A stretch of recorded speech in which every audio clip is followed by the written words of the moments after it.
Hello dear students, project এইসের chemistry 11 নম্বর ক্লাসে তোমাদের সকলকে স্বাগতম। আজকের ক্লাসটা হচ্ছে গত ক্লাসগুলোর থেকে একটু ভিন্ন হবে। ভিন্ন মিন্স গত তিনটা ক্লাসে আমরা বিভিন্ন থিওরিটিক্যাল জিনিসপাতি নিয়ে আলোচনা করছি। অনেক বোরিং ক্লাস গেছে, আই নো, আমারও এইসব বোরিং জিনিস পড়াতে অনেক বিরক্ত লাগে, কিন্তু আজকের পার্টটা খুবই খুবই খুবই ইম্পর্টেন্ট, কারণ এই পার্ট থেকে তোমার অ্যাডমিশন, এইচএসসি অ্যাডমিশনের কথা পরে, আগে তোমার টেস্ট, এই যে অনেকের শুরু হয়ে গেছে বা কারো কিছুদিন পর শুরু হবে, টেস্ট, এইচএসসি, অ্যাডমিশন, সব জায়গায় প্রশ্ন আসে, ঠিক আছে? বিশেষ করে ইঞ্জিনিয়ারিং যারা ভর্তি পরীক্ষা, যারা ইঞ্জিনিয়ারিং অ্যাসপিরিয়েন্টস, যারা ইঞ্জিনিয়ার হওয়ার স্বপ্ন দেখো, বুয়েট সিকের রুয়েটে পড়ার স্বপ্ন দেখছো, তাদের জন্য এই পার্টটার কনসেপ্ট ক্লিয়ার থাকা অত্যন্ত জরুরি। ওকে, চলো আমরা আজকে ক্লাসটা শুরু করি। তো গেস করো আজকের টপিকটা কি হতে পারে। আজকের টপিকটা হচ্ছে দ্রাব্যতা। উফ, এটা আমি ক্লাসের আগে একটু হাতটা চালু করার জন্য, বুঝছো, প্র্যাকটিস করছি, হিজিবিজি প্র্যাকটিস। যাই হোক, দ্রাব্যতা দ্রাব্যতা দ্রাব্যতা জানার আগে, দ্রাব্যতা মেইনলি কি, এক কথায় যদি আমি তোমাকে জিজ্ঞেস করি যে হোয়াট ইজ দ্রাব্যতা, তোমাকে যদি কেউ জিজ্ঞেস করে যে দ্রাব্যটা কি জিনিস, দ্রাব্যতা জিনিসটা হচ্ছে দ্রবণের দ্রবণীয়তা। দ্রাব্যতা জিনিসটা কি, একটা দ্রবণের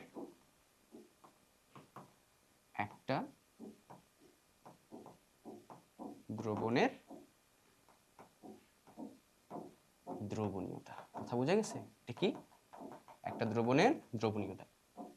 তোমাকে যদি এক কথায় কেউ যদি বলতে বলে যে দ্রাব্যতা কি, বা তোমার যদি এক কথায় যদি কনসেপ্টটা যদি ক্লিয়ার করতে হয় দ্রাব্যতা কি জিনিস, এটা হচ্ছে একটা দ্রবণের দ্রবণীয়তা। অর্থাৎ একটা দ্রবণ কি পরিমাণ একটা দ্রবণে যে দ্রাবক এবং দ্রব থাকে, একটা দ্রাবক কি পরিমাণ দ্রব দ্রবীভূত করতে পারে, ঠিক আছে? দ্রাবক এবং দ্রব কি হয়, দ্রবণ হয়, এবং ওই দ্রবণে দ্রবণীয়তাটা কি, দ্রাবক কি পরিমাণে দ্রব দ্রবীভূত করতে পারে, এই জিনিসটাই হচ্ছে তোমার কোন একটা দ্রবণের দ্রাব্যতা।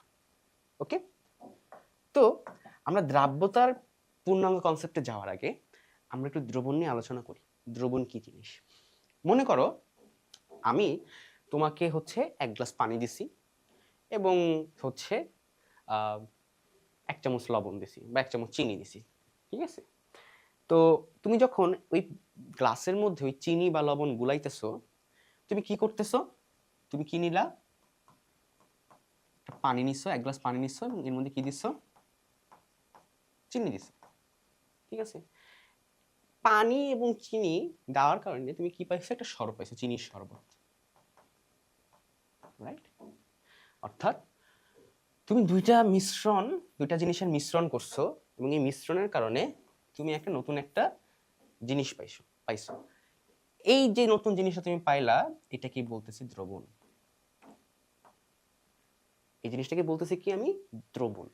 আর বাকি যে দুইটা জিনিস, পানি এবং চিনি, এটার মধ্যে একটা হচ্ছে দ্রাবক, একটা হচ্ছে দ্রবণ। কখন দ্রাবক হবে কখন দ্রব হবে এটা আমরা আসবো। তোমাদের যে মানে কনসেপ্ট আছে যে একটা দ্রবণের মধ্যে যেটা বেশি পরিমাণে থাকে সেটা দ্রাবক, যেটা কম পরিমাণে সেটা দ্রব, সেটা সঠিক, মানে কনসেপচুয়ালি এটা সঠিক, ঠিকই আছে, কিন্তু এটার অ্যাকচুয়াল একটা ব্যাখ্যা আছে যে কোনটা দ্রাবক হবে আর কোনটা দ্রবণ হবে। তো আসো আমরা যেটা শিখলাম সেটা একটু আমরা সাইডে রাখি, আমরা এই কম্পোনেন্টস গুলো নিয়ে একটু আলোচনা করি, ঠিক আছে? আমরা একটু কম্পোনেন্টস গুলো নিয়ে আলোচনা করি। কি কি ছিল আমাদের, একটা দ্রবণের মধ্যে কি কি থাকে, একটা দ্রবণের মধ্যে কি কি থাকে, দ্রবণের মধ্যে কি কি থাকে,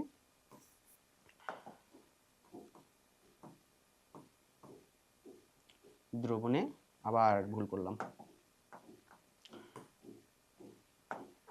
দ্রবণ ইজ ইকুয়াল টু দ্রব প্লাস দ্রাবক, ঠিক আছে? দ্রবণ ইজ ইকুয়াল টু দ্রব প্লাস দ্রাবক। আচ্ছা, এখন আসলে দ্রব কি জিনিস, চলো তোমাদের সাথেই বলি আমি। দ্রব হচ্ছে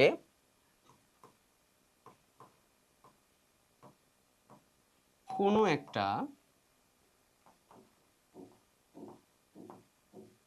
দ্রবণে যার পরিমাণ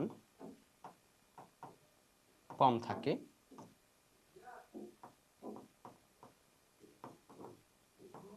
তাকে দ্রব বলে। ঠিক আছে, কোন একটা দ্রবণে যার পরিমাণ কম থাকে তাকে দ্রব বলে। এটা তোমাদের সাথে আমি বললাম। ওকে, চলো তোমাদের সাথে আগে আমি পড়ে নিই। এরপরে কি দ্রাবক। দ্রাবক কাকে বলে?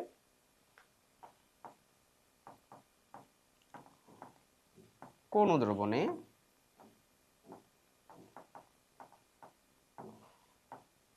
যার পরিমাণ বেশি থাকে তাকে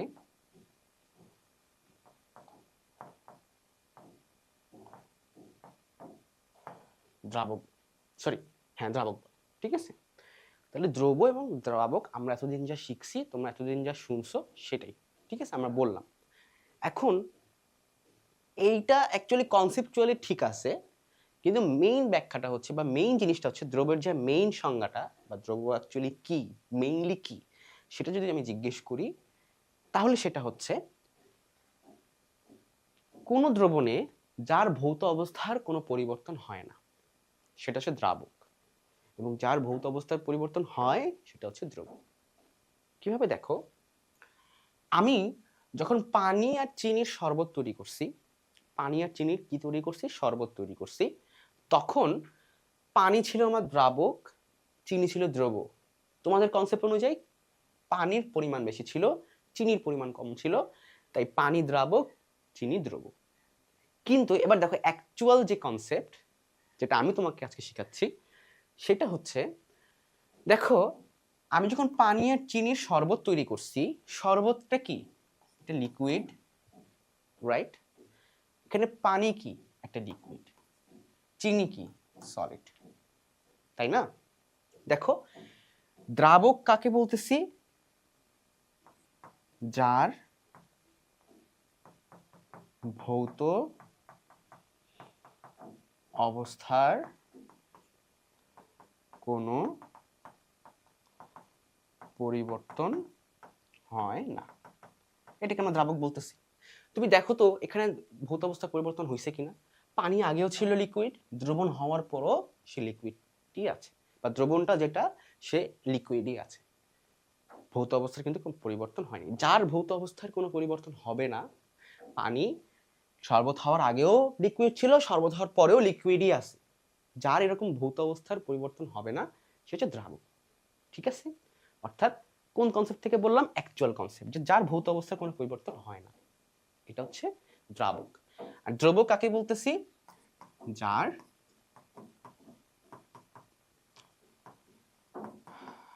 ভৌত অবস্থার পরিবর্তন হয়। যেমন চিনি ছিল সলিড, কঠিন ছিল, কঠিন পদার্থ ছিল চিনি, সলিড অবস্থায় ছিল, শরবত হওয়ার পরে সে কি হয়েছে, দ্রবণে পরিণত হওয়ার পরে সে কিন্তু গলে গেছে, গলে গিয়ে দ্রাবকের সাথে মিলে গেছে। সো গলে যাওয়া মানে কি, সে তরল হয়ে গেছে, লিকুইড হয়ে গেছে, অর্থাৎ ওর ভৌত অবস্থার কি হয়েছে, পরিবর্তন হয়েছে। তাহলে দ্রব্য কাকে বলতেছি, কোন একটা দ্রবণে যার পরিমাণ কম থাকে সেটাকে দ্রব্য বলতেছি, আর যার পরিমাণ বেশি থাকে তাকে দ্রাবক বলতেছি। এটা তো আমাদের কনসেপ্টে, মানে আমাদের যে হচ্ছে ইজি কনসেপ্ট, সেই ইজি কনসেপ্টে আমার এটা হচ্ছে কথা। আর অ্যাকচুয়াল যে কথাটা, মানে মেইনলি যে যদি একটা স্মার্টলি তুমি যদি অ্যান্সার করতে চাও, একটা দ্রবণে যার ভৌত অবস্থার কোনো পরিবর্তন হয় না সে হচ্ছে দ্রাবক, যার ভৌত অবস্থার পরিবর্তন হয় সে হচ্ছে দ্রব। আর তাহলে দ্রবণ কাকে বলে, দ্রব এবং দ্রাবকের মিশ্রণকেই দ্রবণ বলে। এখানে কোনো প্যারা নেই, এই সংজ্ঞাটা তোমরা লিখবা। ঠিক আছে, এই সংজ্ঞাটা তোমরা পড়বা, যে দ্রব এবং দ্রাবকের যে মিশ্রণ একেই বলতেছি আমরা দ্রবণ। ঠিক আছে, এখন আসো, এখন আসো, এখন কি বলতো, এখন দ্রবণ, দ্রবণ কয় প্রকার বলো দেখি, দ্রবণ কয় প্রকার? আচ্ছা দেখো আজকের স্লাইডে কিন্তু আমি নিজেই হাতে পড়াচ্ছি, হ্যাঁ এখানে আছে কিন্তু স্লাইডের কোনো ধরনের মুখস্থ বিদ্যা নাই। সো আমি যা পড়াচ্ছি এটা কিন্তু নোট করবা, নোট না করলে লস। হ্যাঁ, এবং আজকের যে আমি দ্রাব্যতা নিয়ে যে আমি যে দুইটা ক্লাস নিব, আজকে একটা হবে আর একটা ক্লাস হবে, দুইটা ক্লাস, আবার আড়াইটাও হতে পারে, I am not sure, depending on your time class duration, কারণ আমরা ক্লাস ডিউরেশন এমন করতে চাই না যাতে তোমাদের ক্লাস করাটা খুব প্যারা হয়ে যায়। আমরা চাই যে 1 ঘন্টা একটু কম বেশিতেই যাতে তোমাদের ক্লাসটা একদম সম্পূর্ণরূপে কমপ্লিট করতে পারো, এবং পুরা গুণগত রসায়নে তুমি যদি সবগুলো ক্লাস যদি অ্যানালাইসিস করো, দেখবা যে আমার ক্লাস বা কোনো টিচারের ক্লাস কিছু কিছু বাদে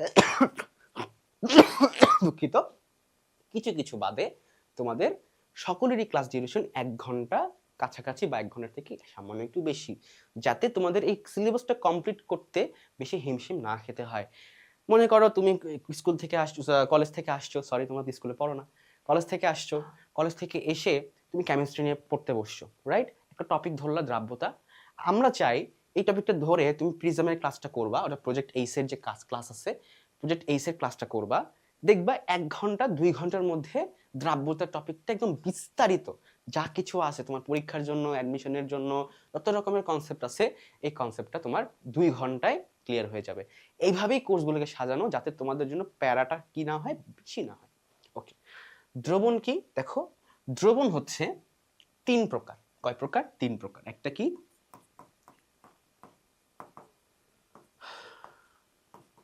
সম্পৃক্ত দ্রবণ, ওকে। আর একটা কি? অসম্পৃক্ত দ্রবণ।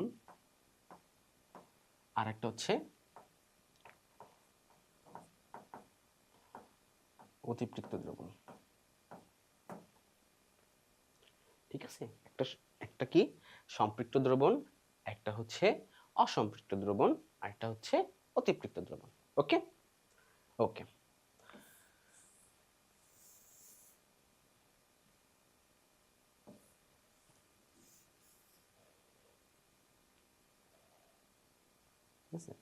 এটা এখানে থাকুক, হ্যাঁ, এটা আমরা পড়ছি। এখন আসুন, সম্পৃক্ত দ্রবণ কি?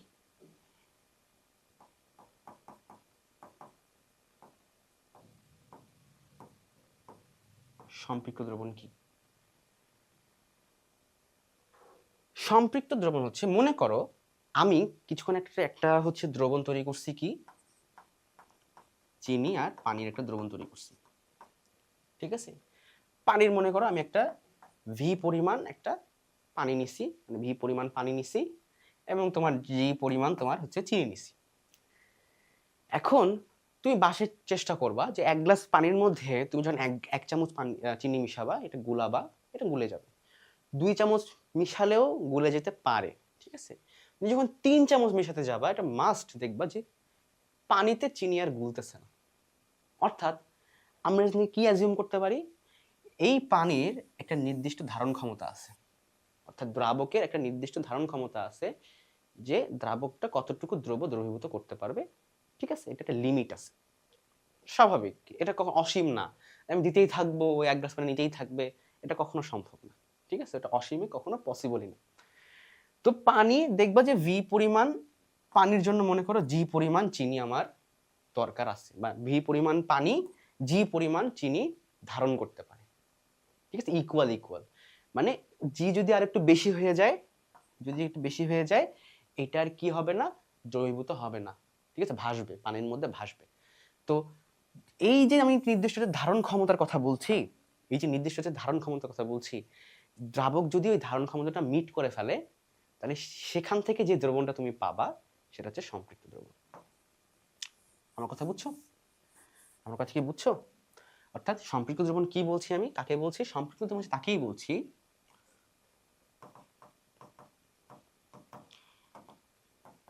নির্দিষ্ট তাপমাত্রায়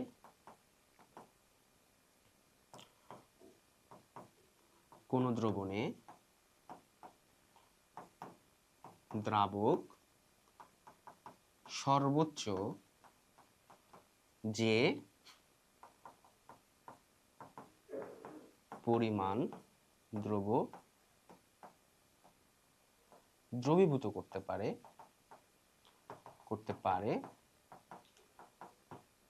তাকে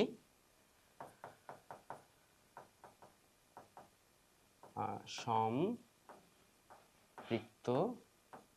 দ্রবণ বলে। ওকে, আমার কথা কি বুঝে গেছে? অর্থাৎ নির্দিষ্ট তাপমাত্রায় কোনো দ্রবণে দ্রাবক সর্বোচ্চ যে পরিমাণ দ্রব্য দ্রবীভূত করতে পারবে তাকে সম্পৃক্ত দ্রবণ বলে। এবং অর্থাৎ পারে এবং দ্রবীভূত মানে যে নির্দিষ্ট কোনো দ্রবণে, এই কোন দ্রবণটাই হচ্ছে কি সম্পৃক্ত দ্রবণ। অথবা তুমি এটাকে এভাবে লিখতে পারো যে নির্দিষ্ট তাপমাত্রায় কোনো দ্রবণে বা যে দ্রবণে দ্রাবক সর্বোচ্চ পরিমাণ দ্রব্য দ্রবীভূত করে তাকে সম্পৃক্ত দ্রবণ বলে। এটাও লিখতে পারো যে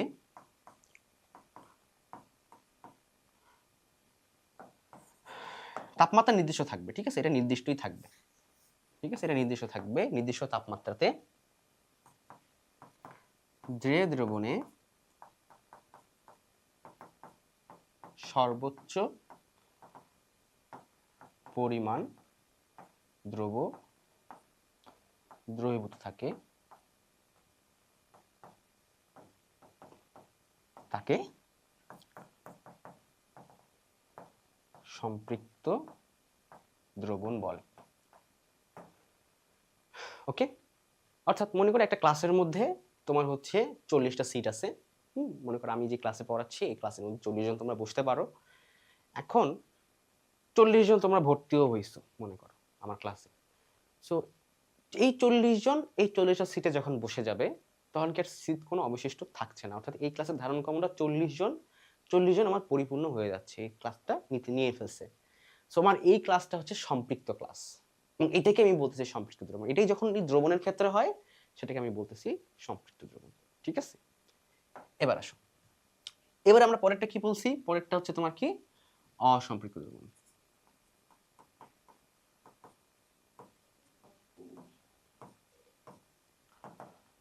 অসম্পৃক্ত দ্রবণ, ওকে, অসম্পৃক্ত দ্রবণটা কি দেখো, অসম্পৃক্ত দ্রবণটা হচ্ছে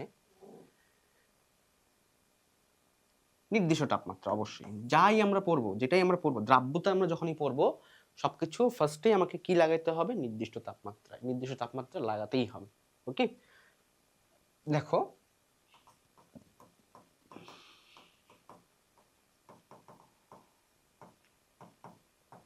নির্দিষ্ট তাপমাত্রায় যে পরিমাণ নির্দিষ্ট তাপমাত্রায় যে দ্রবণে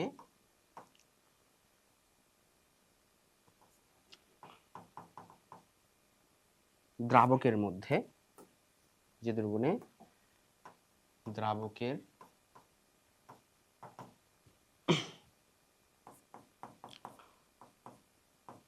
সর্বোচ্চ দ্রব্য ক্ষমতার,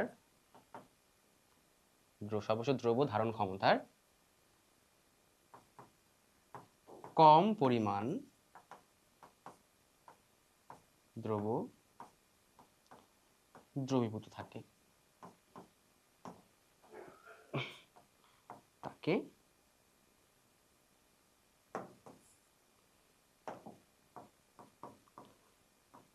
তাকে অসম্পৃক্ত দ্রবণ বলে। অর্থাৎ মনে করো আমার ক্লাসে আমি কিছুক্ষণ আগে বললাম যে 40 জন স্টুডেন্ট ধারণ করতে পারে। মনে করো কোনো কারণে 10 জন স্টুডেন্ট আসেনি, 40টা সিট আসছে কতজন, 30 জন, অর্থাৎ 10টা সিট ফাঁকা আছে। সর্বোচ্চ ধারণ ক্ষমতা 40, 10টা সিট ফাঁকা আছে, আমার 10 জন আসেনি, অর্থাৎ আমার সর্বোচ্চ ধারণ ক্ষমতার থেকে আমার স্টুডেন্ট সংখ্যা কি কম আছে, তখন এই ক্লাসরুমটা কি হয়ে যাবে, অসম্পৃক্ত ক্লাসরুম হয়ে যাবে। ঠিক আছে, ঠিক দ্রবণের ক্ষেত্রেও সেম, আমার সর্বোচ্চ যে ধারণ ক্ষমতা আছে এই ধারণ ক্ষমতার থেকে যদি কম পরিমাণ দ্রব্য দ্রবীভূত থাকে তাহলে আমি কি বলবো, তাকে অসম্পৃক্ত দ্রবণ বলবো। ঠিক আছে, অসম্পৃক্ত দ্রবণ বলবো। ওকে, এরপরে কি, এরপরে দেখো এরপরে কি, এরপরে আছে অতিপৃক্ত দ্রবণ।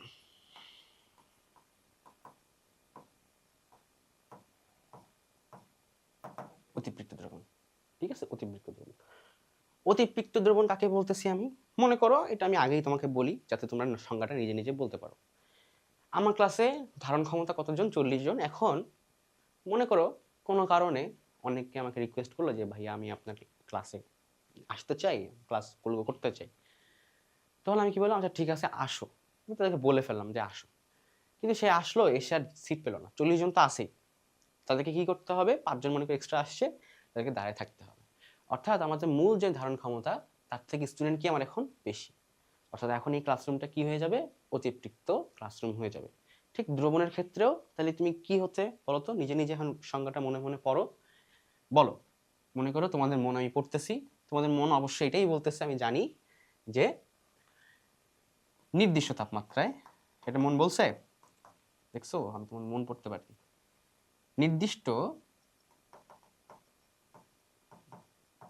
তাপমাত্রায়, তোমাদের মন বলছে। এরপরে বলছে যে পরিমাণ, সরি আবার যে পরিমাণে হচ্ছে যে দ্রবণে, এখানে একটু মিস্টেক করে ফেলছে তোমাদের মন পড়তে, দুঃখিত। নির্দিষ্ট তাপমাত্রায় যে দ্রবণে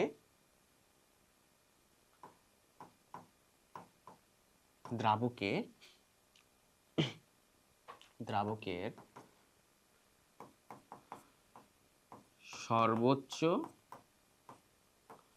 দ্রব ধারণ ক্ষমতার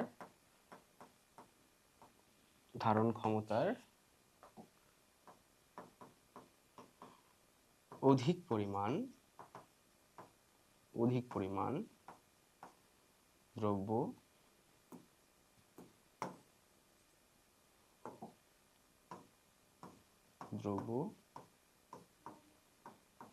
দ্রবীভূত থাকতে পারে তাকে অতিরিক্ত দ্রবণ বলে। অর্থাৎ নির্দিষ্ট তাপমাত্রায় যে দ্রবণে দ্রবকের সর্বোচ্চ দ্রব ধারণ ক্ষমতার অধিক পরিমাণ দ্রব দ্রবীভূত থাকে, অ্যাকচুয়ালি দ্রবীভূত থাকে না, মেশানো থাকে। দ্রবীভূত হওয়া মানে কি, দ্রবীভূত হওয়া মানে জিনিসটা ডিজলভ হয়ে গেছে, অর্থাৎ গলে গেছে, দ্রবকের সাথে মিলে গেছে। আচ্ছা মিলে যায় না, মানে দ্রবীভূত বলতে আমি ওখানে আর কি মিশে থাকা বুঝাইছি। তো ওখানে মিশে থাকা বললে একটু কেমন অড শোনায় না, পোর শোনায় না, তাই এখানে দ্রবীভূত কথাটা ইউজ করছি। অ্যাকচুয়ালি দ্রবীভূত থাকে না, দ্রবীভূত থাকতে পারে না, সরি থাকে, ঠিক আছে, থাকে, দ্রবীভূত থাকে, ঠিক আছে, তাকে অতিরিক্ত দ্রবণ বলে। অর্থাৎ আমাদের যে নির্দিষ্ট ধারণ ক্ষমতা, মনে করে 1 গ্লাস পানিতে হচ্ছে 10 গ্রাম চিনি গোলানো যায়, কিন্তু আমি দিয়ে দিচ্ছি 11 গ্রাম বা 12 গ্রাম, অর্থাৎ সেই চিনির পানি সর্বত্র হয়ে গেছে কি অতিরিক্ত দ্রবণ। ওকে, আচ্ছা এখন আমি যে এতবার নির্দিষ্ট তাপমাত্রা বললাম, তোমাদের কি একবার কোশ্চেন আসছে যে আমি কেন নির্দিষ্ট তাপমাত্রা বলতেছি? দ্রাব্যতাও কিন্তু, দ্রাব্যতার যা কিছু আছে সবকিছু নির্দিষ্ট তাপমাত্রা কেন বলতেছি? তোমরা ক্লাস 10-এ হয়তো পড়ছো এরকম যে কণার গতিশক্তি পড়ছিলা, পদার্থের কণার গতিশক্তি, যে তৃতীয় চ্যাপ্টারে ছিল, তোমার হচ্ছে ক্লাস এসএসসি কেমিস্ট্রি তৃতীয় চ্যাপ্টারে ছিল, এই যে এরকম করে বক্স আকারে, এরকম, এগুলো সব কঠিন। এরপরে হচ্ছে একটা বক্স ছিল এরকম হচ্ছে তরলের, আর একটা বক্স ছিল এরকম হচ্ছে গ্যাস, পড়ছিল না ওই জিনিস। কণার গতিতত্ত্ব বলে যে, কণার যে গতিতত্ত্ব, এই টপিকটার নাম ছিল কণার গতিতত্ত্ব বলে যে যদি আমি কোনো একটা পদার্থের, সেটা যে কোনো পদার্থ হতে পারে, যদি কোনো একটা পদার্থের আমি যদি তাপ বৃদ্ধি করি, মানে এর মধ্যে যদি শক্তি দিই, তাপমাত্রা বৃদ্ধি করি, মেইন কথা, আমি যদি কি করি, তাপমাত্রা বৃদ্ধি করি, তাহলে ওই পদার্থের কণার গতিশক্তি বৃদ্ধি পায়। পদার্থের কণার গতিশক্তি বৃদ্ধি পায়, ঠিক আছে, পদার্থের কণার গতিশক্তি বৃদ্ধি পায়, কথা বুঝছো? অর্থাৎ এতক্ষণ যে পানির মধ্যে যে চিনিটা দ্রবীভূত হচ্ছিল, অ্যাকচুয়ালি হচ্ছিল কোথায় জানো? এই যে পানি যে এরকম না, এই যে এরকম না, ফাঁকা ফাঁকা, চিনিগুলা করতেছিল কি, চিনিগুলা তোমার এটা চিনিগুলা কি করতেছে, চিনিগুলা এই যে ফাঁকা জায়গাগুলোতে গিয়ে ফাঁকা জায়গাগুলোতে গিয়ে জায়গা দখল করে সে কি করতেছিল, যে পানির সাথে মিশে যাচ্ছিল, ডিজলভ হয়ে যাচ্ছিল। অতিবৃত্তর ক্ষেত্রে কি হচ্ছিল? অতিবৃত্তর ক্ষেত্রে যখন তুমি আরো এক্সট্রা চিনি অ্যাড করতেছিলা, ফাঁকা জায়গা না থাকার কারণে সে আর এদের সাথে মিশতে পারতেছিল না, যাই বাইরে ছিল, এরা কি করতে পারতেছিল না, মিশতে পারতেছিল না। এটার ফলে এরা কি করতে পারে নাই, এরা দ্রবণটার সাথে মিশতে পারে নাই। ঠিক আছে? তো ওইটাকে আমরা বলতেছিলাম কি অতিপৃষ্ট দ্রবণ। এখন আমি যখন এইটাকে যখন আমি তাপ দিব, সাপোজ মনে করে এটাকে আমি কি করলাম, তাপমাত্রা দিলাম, তাপ দিলাম। তাপ দিলে যেটা করবে ও, তাপ দিলেও যেটা করবে, দেখো তাপ দিলেও যেটা করবে, তাপ দিলেও যেটা করবে, এই যে আমার পানির যে কণাগুলো ছিল না, এই যে পানির কণাগুলো, যে পানির কণাগুলো যেটা ছিল না, এই পানির কণাগুলোর গতিশক্তি বেড়ে যাবে। গতিশক্তি বেড়ে গেলে কি করবে, এরা স্প্রেড করবে, ছড়ায় যাবে, মানে ছোটাছুটি করবে না, ছোটাছুটি করলে কি হবে, গতিশক্তি বাড়লে তো গতি বৃদ্ধি পাবে, গতি বৃদ্ধি পালে কি হবে, এটা ছোটাছুটি করবে, আর বড় পরিসর নিয়ে ছোটাছুটি করা শুরু করবে। যখন এই বড় পরিসর নিয়ে ছোটাছুটি করা শুরু করবে, তখন কি হবে দেখো, এই যে আগে ছিল স্পেস এতটুকু ছিল, যে স্পেসের মধ্যে একটা চিনি কণা নিতে পারছে, তখন এই স্পেসগুলোর মধ্যে মানে যেমন তাপমাত্রা থাকবে, যেমন গতিশক্তি থাকবে, সেই গতিশক্তি অনুযায়ী তেমন পরিমাণ চিনির কণা সে আরো অ্যাকোমোডেট করতে পারবে। কারণ তার কি হয়ে গেছে, গতিশক্তি বাড়ার কারণে তার এই মাঝখানে যে জায়গাটাকে, অভ্যন্তরীণ যে জায়গাগুলো আর কি, মৌলের যে অভ্যন্তরীণ একে অপরের মধ্যেকার যে জায়গাটা, স্পেসটা বাড়ার কারণে এখানে কি হয়ে গেছে, ওরা আরো এক্সট্রা চিনি কণা অ্যাড করতে পারতেছে, মানে নিতে পারতেছে, ধারণ করতে পারতেছে। সেক্ষেত্রে ওই দ্রবণের দ্রাব্যতাটা কি হয়ে যাচ্ছে, বেড়ে যাচ্ছে। মানে ওই দ্রাবকের মনে করো 11 গ্রাম বা 10 গ্রাম ধারণ করার ক্ষমতা ছিল, তাপমাত্রা বাড়ার কারণে সেটা হয়ে গেছে 15 গ্রাম। কারণ সে আরো 5 গ্রাম এক্সট্রা কি করতে পারতেছে, এই জায়গাগুলো বড় হয়ে যাওয়ার কারণে, গতিশক্তি বাড়ার কারণে যে স্প্রেড হয়ে গেছে তারা, এই স্প্রেড হওয়ার কারণে সেই জায়গাগুলোতে কি করতে পারতেছে, অ্যাকোমোডেট করতে পারতেছে নতুন চিনি কণাগুলোকে, অর্থাৎ দ্রাব্যতাটা বৃদ্ধি পাইছে।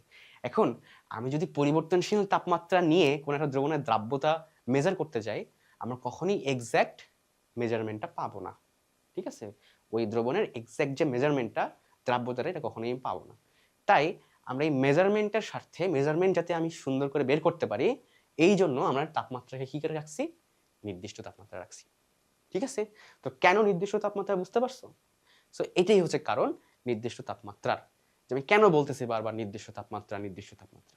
দ্রাব্যতা যা কিছু কেএসপি, কেআইপি যা কিছু আছে তোমার এই টপিকে, সবকিছুই নির্দিষ্ট তাপমাত্রা। কারণ পরিবর্তনশীল তাপমাত্রায় আমরা কখনোই একটা এক্সাক্ট মেজারমেন্ট পাবো না। ঠিক আছে, এবার চলো আমরা দ্রাব্যতায় যাই।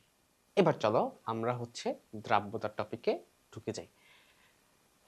আচ্ছা, দ্রাব্যতা আমি তখন কি বলছিলাম, দ্রাব্যতা বলছিলাম, দ্রাব্যতা জিনিসটা বলেছিলাম আমি যে কোন দ্রবণের দ্রবণীয়তাই হচ্ছে দ্রাব্যতা, তাই না, এটা বলছি। আচ্ছা আসো, এটা আমরা এখন সংজ্ঞায় রূপান্তর করব, যে আমি একটা দ্রাব্যতা কাকে বলে যদি আমাকে বলে, তাহলে সেটাকে আমি সংজ্ঞায় রূপান্তর করব। ওকে, আচ্ছা, দ্রাব্যতা,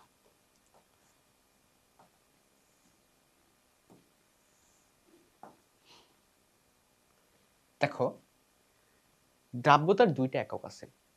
কয়টা একক আছে, দুইটা একক আছে। একটা একক হচ্ছে গ্রাম পার 100 বা একক বিহীন থাকলে, আর একটা হচ্ছে মোল পার লিটার বা গ্রাম পার লিটার। ঠিক আছে, মোল পার লিটার, গ্রাম পার লিটার। তো এককটাকে পড়ানোর কারণ হচ্ছে একক দিয়ে বেসিক্যালি আমি তোমাদের সংজ্ঞাটা দেখাবো, যে দ্রাব্যতার সংজ্ঞাটা কি হতে পারে। দেখো আমি এটা নিয়ে যদি একে আলোচনা করি, আমার ফার্স্টে কি করতে হবে, নির্দিষ্ট তাপমাত্রায় হতে হবে। ঠিক আছে, তুমি যদি এতটুকু অংশ যদি একটু বিশ্লেষণ করো, তাহলে এর মধ্যে কি আছে, N/V আছে, মোল পার লিটার বা মোল পার লিটার, বা হচ্ছে মোল ডিভাইডেড বাই আয়তন। মোলের মধ্যে কি আছে, আমার W/M, অর্থাৎ একটা পরিমাণ আছে। মোলের মধ্যে কি আছে, দ্রবের বা যেটা আমি যার দ্রাব্যতা বের করতেছি, সেই দ্রবণের মধ্যে যে পরিমাণ দ্রব্য আছে, সে দ্রবের কি আছে, পরিমাণটা আছে এর মধ্যে। অর্থাৎ আমার আমার কি দাঁড়াচ্ছে কথাটা, আমার কথাটা দাঁড়াচ্ছে হচ্ছে এটার মাধ্যমে দাঁড়াচ্ছে যে দ্রবের পরিমাণ ডিভাইডেড বাই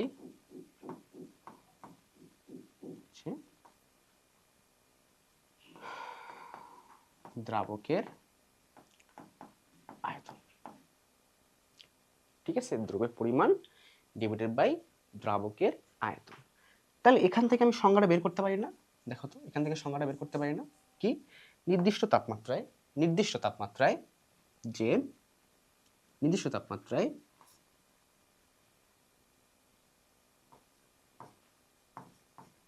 1 লিটার দ্রবণে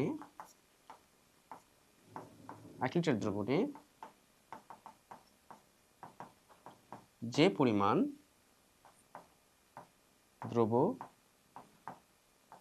দ্রবীভূত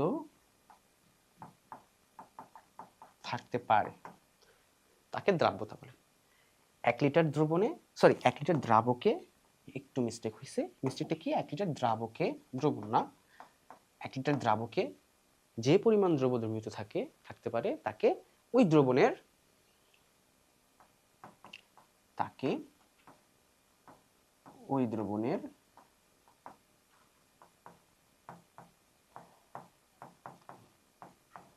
দ্রাব্যতা। ঠিক আছে, 1 লিটার দ্রাবকে যে পরিমাণ দ্রব্য দ্রবীভূত থাকে তাকে ওই দ্রবণের দ্রাব্যতা বলে, নির্দিষ্ট তাপমাত্রায়। আরো সোজা কথায় যদি বলতে চাই, আমরা কিছুক্ষণ আগে সম্পৃক্ত দ্রবণ পড়ছি না?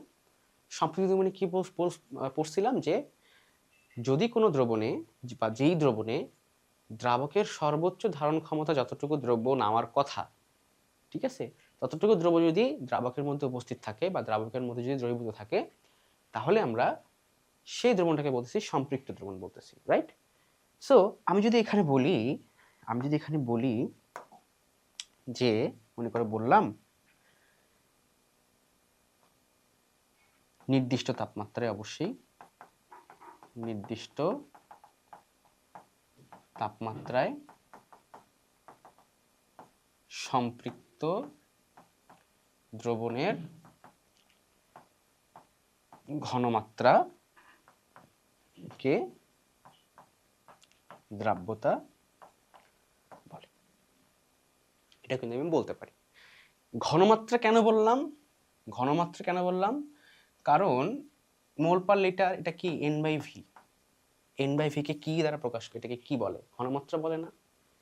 ঠিক আছে, ঘনমাত্রা বলে না? সো যদি ঘনমাত্রা তো তিনটারই হবে। তোমার সম্পৃক্ত দ্রবণেরও ঘনমাত্রা আছে, অসম্পৃক্ত দ্রবণেরও ঘনমাত্রা আছে, তোমার হচ্ছে অতিপৃক্তেরও ঘনমাত্রা আছে। N/V করলে আমরা যে কোনো দ্রবণের ঘনমাত্রা বের করতে পারতেছি। কিন্তু যদি এই ঘনমাত্রাটা সম্পৃক্ত দ্রবণের হয়, তাহলে আমি সেটাকে বলতে পারবো দ্রাব্যতা। সো দ্রাব্যতা এবং ঘনমাত্রার মধ্যে কনফিউশন ক্রিয়েট করো না। আবার বলতেছি, ঘনমাত্রা আমি তিনটা দ্রবণেই বের করতে পারবো। ঘনমাত্রা ইজ মানে হচ্ছে এটা অ্যাপ্লিকেবল ফর এভরিওয়ান, বাট দ্রাব্যতা ইজ নট। দ্রাব্যতা শুধু তাকেই বলতে পারবো যেটা সম্পৃক্ত দ্রবণের ঘনমাত্রা।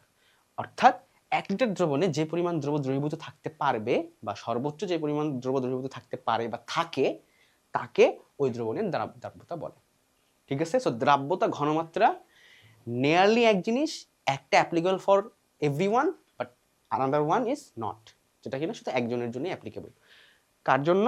শুধু সম্পৃক্ত দ্রবণের জন্য। সম্পৃক্ত দ্রবণের যে ঘনমাত্রা, সম্পৃক্ত দ্রবণের ঘনমাত্রা, তাকে বলতে পারবো হচ্ছে আমি দ্রাব্যতা। ঠিক আছে, ওকে। এটা গেল হচ্ছে আমার মোল পার লিটারের কাছ থেকে পাওয়া সংজ্ঞা। তোমরা এটাও দিতে পারো।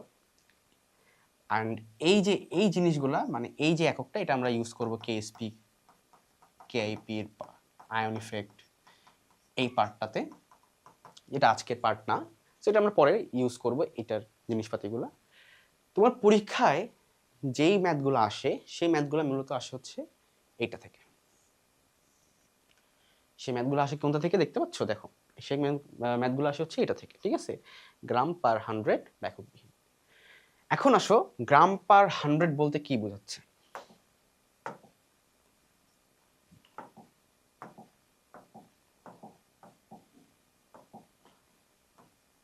গ্রাম পার 100 বলতে কি বোঝাচ্ছে?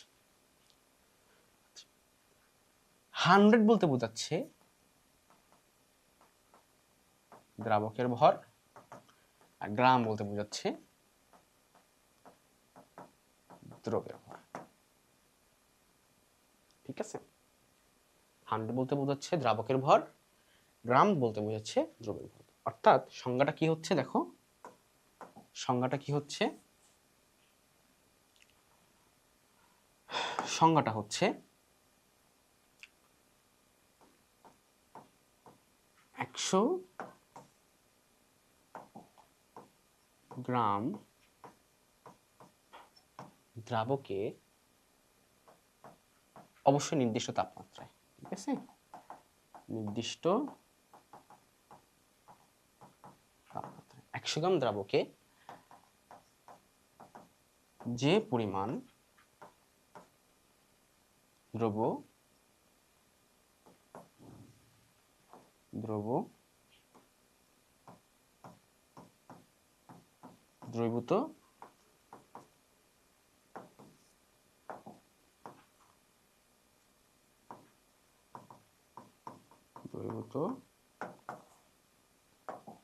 থাকতে পারে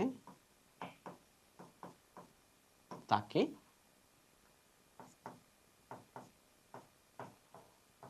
দ্রাব্যতা বলে।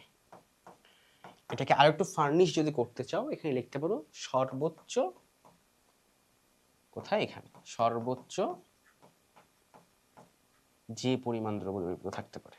ঠিক আছে, so that will be more furnished. যে আমি বলতেছি কি, যে 100 গ্রাম দ্রাবকে সর্বোচ্চ যে পরিমাণ দ্রব্য দ্রবীভূত থাকতে পারে, কখন, নির্দিষ্ট তাপমাত্রায়, তাকে আমরা কি বলতেছি, দ্রাব্যতা বলতেছি। ওকে, আচ্ছা, এখন আমি কি বলছিলাম যে এই এককটা কি, এই এককটা হচ্ছে তোমার গ্রাম পার, যে এটা কি একক বিহীন, একটা একক বিহীনও হতে পারে। এখন একক বিহীন বলতে কি বুঝাইছি আমি, এই যে একক বিহীন লিখছিলাম, মনে আছে, একক বিহীন লিখছিলাম, মনে আছে, এটা এটা কেন লিখছিলাম আমি সেটাতে আসি। মনে করো ম্যাথে তোমাকে এরকম বলবে, ম্যাথে এরকম করে বলবে, দেখো ম্যাথে বলবে কি রকম, বলবে যে দ্রাব্যতা 50, এটা বলবে দ্রাব্যতা 50, কোন একটা দ্রবণের দ্রাব্যতা 50, এতর জন্য কত হতে পারে, এমন হলে কি হতে পারে, এগুলো জিজ্ঞেস করবে। সো দ্রাব্যতায় যে 50 লিখলাম না, এই 50-এর যে এককটা হচ্ছে গ্রাম পার 100, এটাই বুঝাইছি, এটাই বুঝাইছি। যে যদি কোথাও দেখো যে কোনো একক নাই, জিনিসটা একক বিহীন ভাবে দিয়ে দিছে, তাহলে তোমরা বুঝে নিবা যে এখানে কি আছে, গ্রাম পার 100 একক আছে। এখন এখানে যখন গ্রাম পার 100 একক আছে, তখন আমি এই ইনফরমেশন থেকে কি কি ইনফরমেশন পেতে পারি দেখো, দ্রাব্যতা 50, ঠিক আছে, যেটা কিনা গ্রাম পার 100, গ্রাম পার 100 মানে 50 গ্রাম পার 100, রাইট। এর 50 গ্রাম কি, 50 গ্রাম দ্রবর ভর, 100 কি দ্রাবকের ভর। তাহলে আমরা বলতে পারি দ্রব কত, 50 গ্রাম, ঠিক আছে, দ্রাবক কত, 100 গ্রাম, ঠিক আছে। আর তাহলে দ্রবণ কত হবে, 100 প্লাস 50, 150 গ্রাম। বুঝছো, যে কোনো ম্যাথ তোমাকে যখনই যে কোনো ম্যাথ দিবে, তুমি আগে এই তিনটা জিনিস আগে তুমি বের করবা, কোনো কথা নাই। তুমি দ্রাব্যতা দিয়ে দিছে, সবকিছু দিয়ে দিছে, তুমি আগে এই তিনটা জিনিস বের করবা, এই তিনটা জিনিস কি আসে সেটা বের করবা। বের করার পর দেখবা যে কার সাথে কার কাহিনী করতে বলছে, তার সাথে তার কাহিনীটা করে দেবা। ঠিক আছে, কিরকম দেখো, একটা ম্যাথ করি আমরা এখন, ম্যাথ করি। মনে করো একটা ম্যাথ এরকম যে দ্রাব্যতা 50 হলে,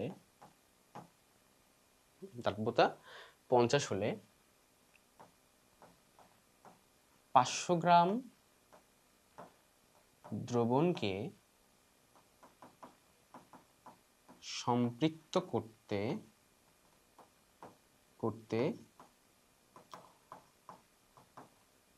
কি পরিমাণ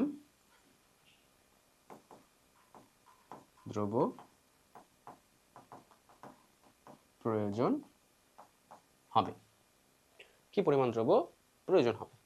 500 গ্রাম দ্রব্যকে আমি কি করব, 500 গ্রাম দ্রবণকে আমি কি করব, সম্পৃক্ত করব। অর্থাৎ দ্রবণের পরিমাণ কত, 500 গ্রাম। আগে আমি কোনো কথা নাই, আগে আমি এই জিনিসগুলো, দ্রাব্যতা আমার কি দেওয়া আছে, 50 দেওয়া আছে, রাইট। সো এখান থেকে কি কি পাচ্ছি দেখো, আগে এখান থেকে পাচ্ছি দ্রব্য পাচ্ছি আমি 50 গ্রাম, যেহেতু এখানে 50 আছে, কোনো একক নাই, অর্থাৎ আমি ধরে নিতে হবে গ্রাম পার 100 আছে, অর্থাৎ আমার সেই অনুযায়ী দ্রাবক কি হচ্ছে 100 গ্রাম হচ্ছে। দ্রাবক কি হচ্ছে 100 গ্রাম হচ্ছে, রাইট? দ্রাবক 100 গ্রাম হওয়ার পরে আমি দ্রবণটা বের করতেছি। প্রসিডিউরটা বুঝতেছো? প্রসিডিউরটা কি? ফার্স্টে আমি কি করব, দ্রবের ভরটা আমি নিব, দ্রাবকের ভরটা নিব, এরপর দ্রবণের ভরটা বের করব। অর্থাৎ এই তিনটা ইনফরমেশন আমাকে আগে বের করতে হবে। বের করা হয়ে গেছে, এখন প্রশ্নে আসো। প্রশ্নে কি বলছে দেখো, প্রশ্নে বলছে দ্রবণকে, অর্থাৎ দ্রবণ এবং দ্রব, কি বলছে দেখো, আমি একটু কালার করে দিই। দেখো একটা কি বলছে দ্রবণ বলছে, একটা কি বলছে দ্রব বলছে। অর্থাৎ দ্রবণ থেকে দ্রব বলছে। সম্পর্কটা কার মধ্যে করছে? দ্রবণ থেকে, যে দ্রবণ থেকে দ্রব করছে, অর্থাৎ এর সাথে এর সম্পর্ক করছে। ঠিক আছে, এই যে তখন বললাম যার সাথে যার কাহিনী তার সাথে তার কাহিনী করাই দিবা, অর্থাৎ কাহিনী কার সাথে? দ্রবণের সাথে দ্রবের কাহিনী। তো দেখো দ্রবণের সাথে দ্রবের কাহিনীটা কি দেখো। আমি এখন লিখবো এরকম যে 150 গ্রাম দ্রবণে সম্পৃক্ত করতে হলে 150 গ্রাম দ্রবণকে 150 গ্রাম দ্রবণকে সম্পৃক্ত করতে হলে দ্রব 50 গ্রাম প্রয়োজন। 50 গ্রাম প্রয়োজন, ঠিক আছে? তাহলে কত হবে? 50 বাই 150, 50 বাই 150। আর আমার কত দ্রবণকে সম্পৃক্ত করতে বলছে? 500 গ্রাম বলছে। 500 গ্রাম বলছে। তো 500 গ্রাম যখন বলবে, সো নর্মাল ম্যাথ, ঠিক আছে? স্যার কাটাকাটি করো, দেন এটাকে 500/3, 500/3, ঠিক আছে? এটা 500/3 হচ্ছে কত হবে? 200 থেকে একটু কম হবে। 200 থেকে একটু কম হলে 500/3 গ্রাম। অর্থাৎ যদি আমি 500 গ্রাম দ্রবণকে সম্পৃক্ত করতে চাই, তাহলে আমার 200 থেকে একটু কম পরিমাণ যত আসে, ক্যালকুলেটরে দেখো কত আসে, তত আমার অ্যান্সার। ওকে, এরপরে কি হতে পারে দেখো, মনে করে এবার বলছে দ্রাব্যতা আমার 50, হ্যাঁ, 500 গ্রাম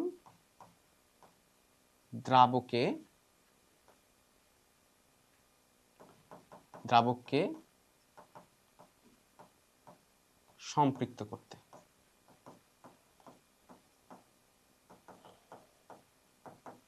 কি পরিমাণ দ্রব প্রয়োজন।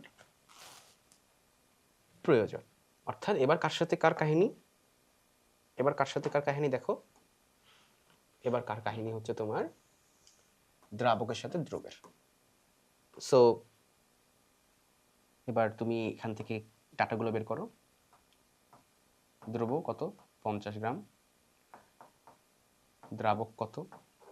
100 গ্রাম। দ্রবণ কত হবে? 150 গ্রাম। কিন্তু এবার আমার দ্রবণের কাজ নাই, কিন্তু তিনটে আমি বের করছি। এটা তিনটে তুমি বের করবা, এটার জন্য তোমার মার্ক কাটা যাবে না, বের করলে কোনো সমস্যা নেই। তিনটে তুমি বের করবা। বের করে আমার সম্পর্ক কার? এর মধ্যে এর, ঠিক আছে? এর সাথে এর সম্পর্ক। তো তাহলে ম্যাথটা কি হবে? আমি লিখবো এরকম যে 100 গ্রাম দ্রাবককে দ্রবীভূত করতে 50 গ্রাম, 100 গ্রাম দ্রাবককে সম্পৃক্ত করতে, দ্রবীভূত না, সম্পৃক্ত করতে দ্রব প্রয়োজন। ঠিক আছে? তাহলে 1 গ্রামে কত?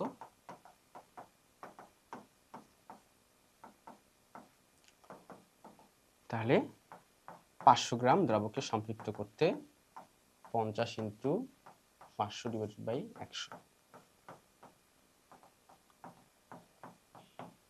তো 250 গ্রাম কি লাগবে আমার, 250 গ্রাম আমার দ্রব্য লাগবে। ঠিক আছে, এবার সেম যদি মনে করো এখন দ্রবণের সাথে দ্রাবকের সম্পর্ক দিয়ে দেয়, সেম দ্রবণের সাথে দ্রব্য আমরা অলরেডি দেখছি, হ্যাঁ। দেন হচ্ছে দ্রব্য আর দ্রাবকও দেখলাম, আর একটা কেজে থাকে যে দ্রাবণের সাথে দ্রাবকের সাথে সরি দ্রবণের সাথে দ্রাবকের একটা কেজ থাকে, এটা থাকে। সো 3 কেজ এইভাবে করতে হবে। তুমি ফার্স্টে কি করবা, স্টেপ 1 আমি এই ডাটাগুলো নিব, ঠিক আছে, ডাটাগুলো নিলাম, নিয়ে আমি হচ্ছে ম্যাথে চলে যাবো, দেখবো কার সাথে কার সম্পর্ক, দেন এখান থেকে এই সম্পর্কটা নিয়ে আমি ম্যাথ করব। ওকে, এবার আসো এবার আসো এবার আসো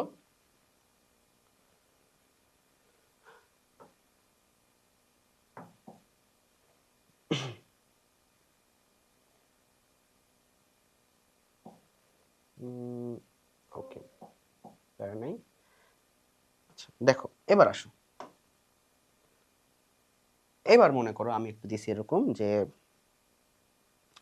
এবার একটা টপিকে আমি একটু আলোচনা করি, সেটা হচ্ছে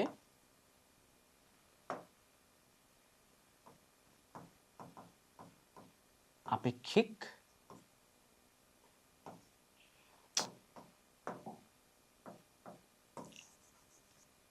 এবার টপিকটা হচ্ছে কি দেখো, আপেক্ষিক গুরুত্ব। এবার টপিকটা কি, আপেক্ষিক গুরুত্ব। আপেক্ষিক গুরুত্ব কি জিনিস, সোজা কথায় বলতে গেলে যে এই যে আমার একটা বস্তু, ঠিক আছে, এই বস্তুটার আপেক্ষিক গুরুত্ব বলতে আমি বুঝি এই বস্তুটা পানির থেকে কত গুণ ভারী বা হচ্ছে কত গুণ বেশি ঘন। আপেক্ষিক গুরুত্বটা বেসিক্যালি কি, গ্রাম পার মিলিলিটার, ঠিক আছে, গ্রাম পার মিলিলিটার অর্থাৎ m/v। বেসিক্যালি আপেক্ষিক গুরুত্ব বলতে ডেনসিটি বোঝায়, এই ডেনসিটি কি পানির সাপেক্ষে, মানে বলতে হচ্ছে যে যদি কোনো বলে যে একটা বস্তুর আপেক্ষিক গুরুত্ব 2, তাহলে আমি বুঝতে হবে যে ওই বস্তুটা পানির সাপেক্ষে দ্বিগুণ বেশি ঘন, ঠিক আছে, বা ওই বস্তুটার ঘনত্ব পানির থেকে দ্বিগুণ, ঠিক আছে। আপেক্ষিক গুরুত্ব বলতে এটা বোঝাবে। এখন মনে করে এবার তোমাকে একটা ম্যাথ দিই, ম্যাথটা কি, মনে করো আমি দ্রাব্যতা, আগের ম্যাথটাই মনে করো,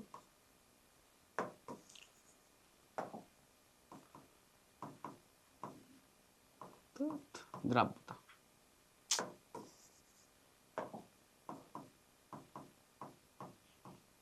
দ্রাব্যতা কত, 50, ঠিক আছে, আগের ম্যাথটাই। এবার আমি কি করছি, এবার আমি 500 গ্রাম না দিয়ে 500 মিলিলিটার দিলাম, ঠিক আছে। 500 মিলিলিটার দ্রবণকে সম্পৃক্ত করতে কি পরিমাণ দ্রব প্রয়োজন, অর্থাৎ 500 মিলিলিটার দ্রবণকে সম্পৃক্ত করতে কি পরিমাণ দ্রব্য আমার প্রয়োজন হবে, ঠিক আছে। সো সেম দেখো আমরা ম্যাথটা কি করবো, এটা তোমরা ম্যাথটা করো, ক্যালকুলেটর নাও, করে ম্যাথের অ্যান্সার আমাকে বলো, দ্রুত দ্রুত বলো। দেখো কি কি আসবে আমার,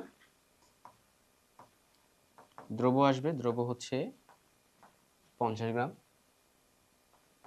দ্রাবক আসবে 100 গ্রাম, ঠিক আছে, এখানে যদি একক নেই। দ্রবণ কত আসবে, 100 প্লাস 50, 150 গ্রাম। তো চলো ম্যাথ কি আসবে, ম্যাথ কি বলবো দেখো, সেম করো, ক্যালকুলেটর নাও, এতক্ষণে ক্যালকুলেটর হয়ে যাওয়ার কথা। 150 গ্রামে তোমার দ্রবণের সাথে দ্রবের অবস্থা, তাই তো। 150 গ্রামের জন্য আমার প্রয়োজন কত, 50 গ্রাম। 1 গ্রামের জন্য প্রয়োজন আমার 50/150, আর 500 বলছে, 500 মিলির জন্য প্রয়োজন 50 × 500, তাই না? এভাবে আসছে না, বলো অ্যান্সার কত আসছে। গাধা, এটা আছে ml, আমি বাইর করছি গ্রামে, এই ম্যাথ কি জীবনে হবে, হ্যাঁ? এই ম্যাথ কি জীবনে হবে? মানে লাইক যারা তোমরা এতক্ষণ যারা করো নাই, যারা হয়তো বুঝছো যে এখানে একটা ভুল আসছে, তারা তো গুড, ভেরি গুড। কিন্তু যারা করছো, তারা এত বড় গাধা কেমনে হইতে পারো? আমাকে একটু বুঝাও দেখি। অলওয়েজ ম্যাথ করছো, যে আমরা সবসময় কি করছি, এককগুলোকে সেম রাখার চেষ্টা করছি, একই জিনিসে রাখার চেষ্টা করছি, তাই না? সো এখানে যদি ওই ওই কনসেপ্টটা নাই, কিন্তু তুমি একটা জিনিস চিন্তা করো, গ্রাম, এখানে গ্রাম দিয়ে আমি করতেছি, এগুলো সব গ্রাম, এগুলো সব গ্রাম। আমি এমএল এর সাথে এটা কিভাবে করতে পারি? কখনো সম্ভব? সম্ভব না, এটা জীবনও সম্ভব না। যদি এরকম ম্যাথ থাকে, যদি এরকম ম্যাথ থাকে, যদি এই ধরনের ম্যাথ থাকে, তাহলে অবশ্যই অবশ্যই তোমাকে আগু দেওয়া থাকবে। আগু কি জিনিস? আগু, আগু, আগু কি জিনিস? আগু হচ্ছে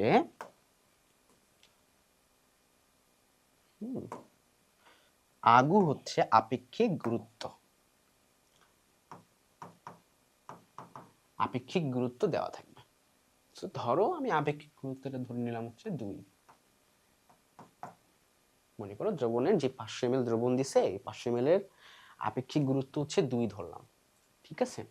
এখন আমি কি বলছি, অর্থাৎ এই দ্রবণটা পানির থেকে হচ্ছে দ্বিগুণ ভারী বা দ্বিগুণ ঘন বেশি।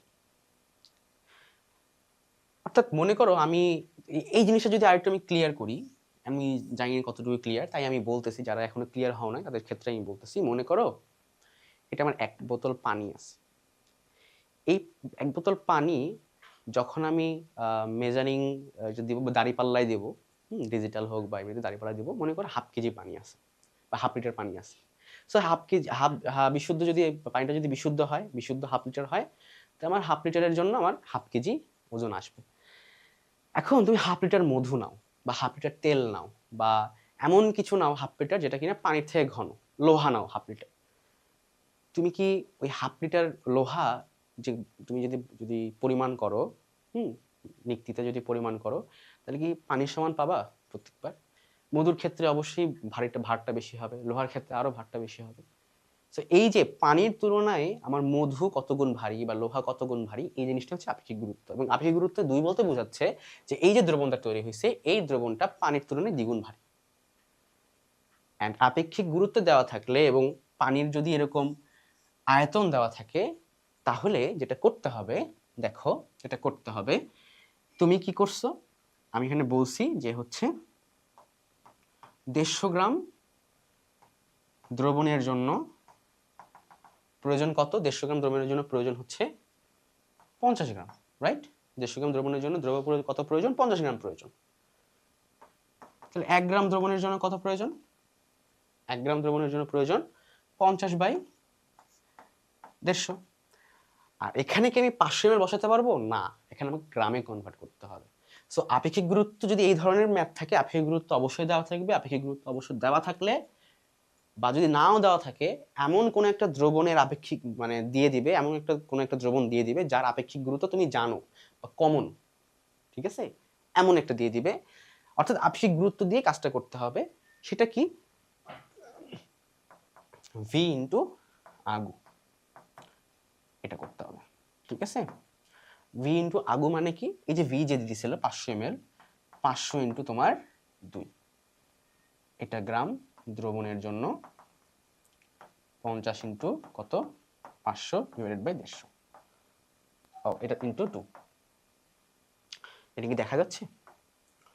দেখা যাচ্ছে 50 ইন্টু 500 ইন্টু 2, ঠিক আছে, ডিভাইডেড বাই 150।